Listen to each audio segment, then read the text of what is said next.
Right out.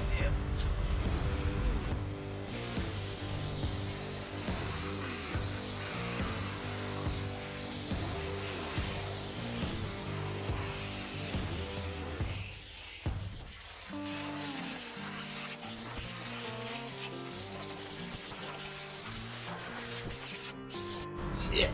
Yeah. So it's not perfect, but in all the corners we've sprayed rust mort all up in here. That way it can run down and kill any rust that's up in the corners. And then in the top, just lightly sanded some of the scaly rust off. And we're gonna go ahead and start painting this thing with chassis saver with a brush. And that way it just prevents any more rust from popping up. We'll go ahead and start on that now and let that dry up. And we have to make a trip probably back to Georgia today to go get our third rod. So here's our headliner, and they take 3 rods, and I ordered 3 rods, but they didn't come in, so we only had 2 left in the car. But there's a third one. We got one we can go get from over there. We do need to know which one it is, or just grab all 3 of them.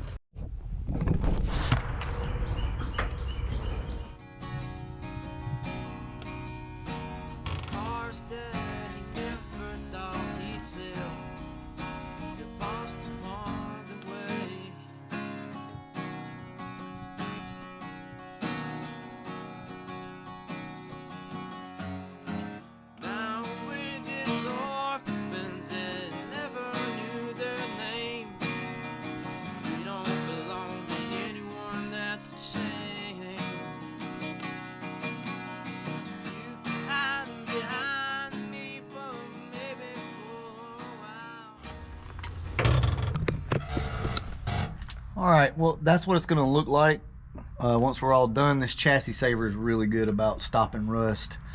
But I wanna show you guys what this rust mort did. As you can see up in there, I sprayed the rust mort earlier, and look how it's like killing the rust already. You can barely see it on that back edge back there, but that's why I use that stuff. Went all the way around with it, and that's gonna be great. Now this also kills rust, but in the tight corners and things like that, you really need to put something in there to kill and stop that rust that can seep down in all the little pinch welds and everything else. So guys, I'm gonna go ahead and finish this up, and I'll show you what it looks like when I'm done. So we got everything painted with chassis saver, getting ready for the headliner. We want to go ahead and seal all this up right here. Eventually all of this will be sealed as well, but we still have some work to do. Well, not over here, but over there. So we're gonna leave that. The back windshield's not going in today. Then up here, everything's been painted same way. I'll take you inside. Now I did forget the video earlier, but got our matting in, our sound deadener up here, our insulation, if you will. And everything's been painted. The whole roof of the car has been painted, as you can see up there. All the stuff. Now all of this will be covered up. So I know it looks like crap, but eventually it'll be covered up with panels. We just want to stop any chance of any rust forming. So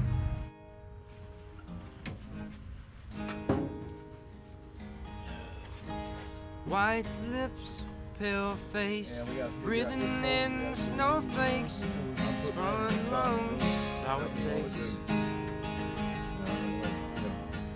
Lights gone, days in, struggling to play rent.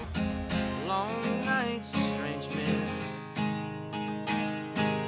They say she's in class 18, stuck in her daydream. Been this way since 18, but lately her face seems slowly shifting wasting. Crumbling like pastries, and they scream the worst things in life come us, but we're just under the upper hand. Go mad for a couple grams. She don't wanna go outside tonight. And in the pipe she flies to the motherland, then sells love to another man. It's too cold outside.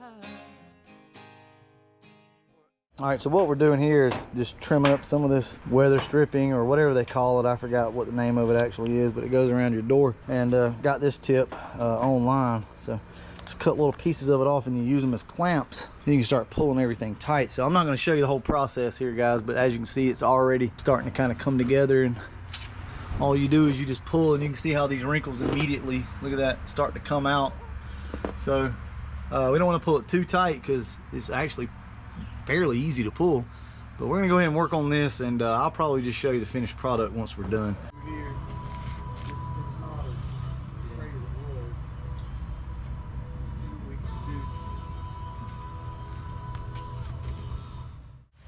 All right, guys, here we go. It's not perfect, but it looks really good, and plus the sun, once it gets hot, this starts to look pretty good. So we've just got everything clamped in right now. We're gonna go ahead and get ready to put the windshield in here pretty soon. So yeah, I'm very happy with that. We could have taken this somewhere and had it done and spent who knows how much money. We're gonna put our own windshield in and everything. We're gonna pretty much do everything in this car that needs to be done, even the interior when it comes down to that. So hopefully we don't have to take it anywhere other than the alignment shop. We did have to take it there. But, we're gonna go ahead and get back busy, and I'll pick up with you guys in a few minutes.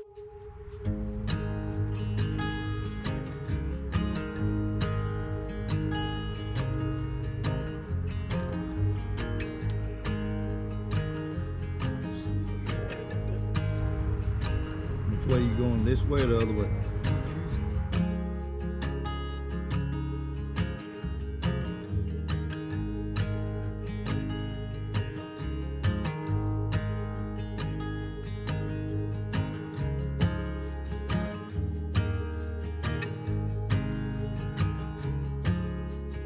There it is. The old Gray Ghost has got a new windshield in it.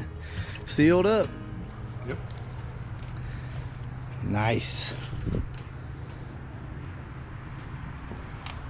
All right, well, let me take you inside. I'll show you the headliner again. And guys, that's gonna wrap this video up. Here we go. Here's our headliner. Guys, this is looking really good. Really good. All right. It don't even look like it's got a windshield in it. It's so clean. Why do you say we're going to tomorrow? Because we are going tomorrow.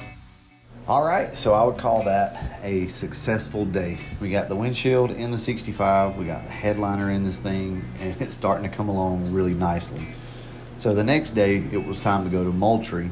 So we're gonna pick up a couple things for the 65 if we ran across anything, and we didn't really find anything of value that we really needed for the car. So we just walked around, bought a couple tools, things like that. So Moultrie was not a bust, just not necessarily anything that we needed. But before we go, I do want to share a video with you, and this is a friend of mine, Ben. He's going to share a quick story with you on the 65 Fastback, and we'll go ahead and end this video there.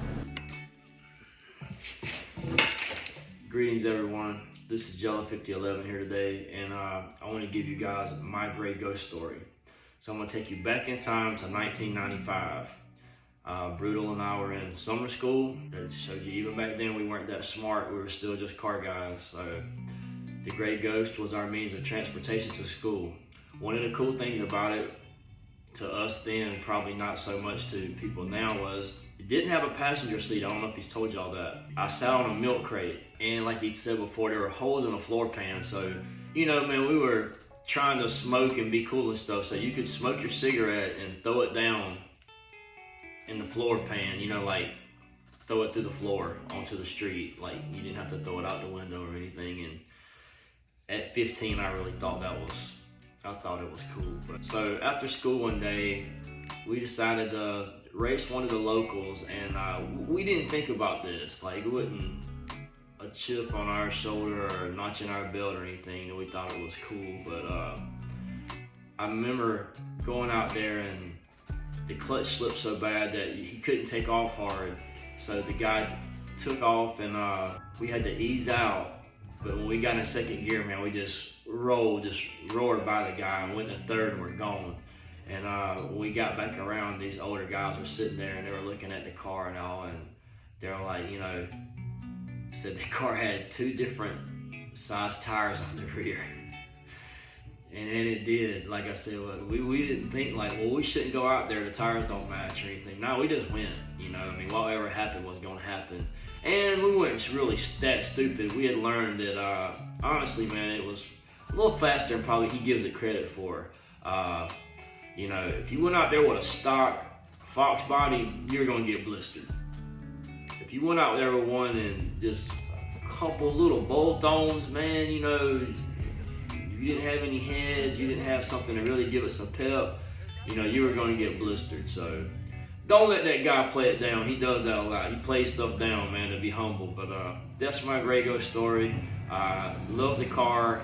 Rode in it as a teenager, and a lot of fond memories. It was cool to get to see it the other night and work on it a little bit. So I'm Jello 5011. You guys take care. Thanks.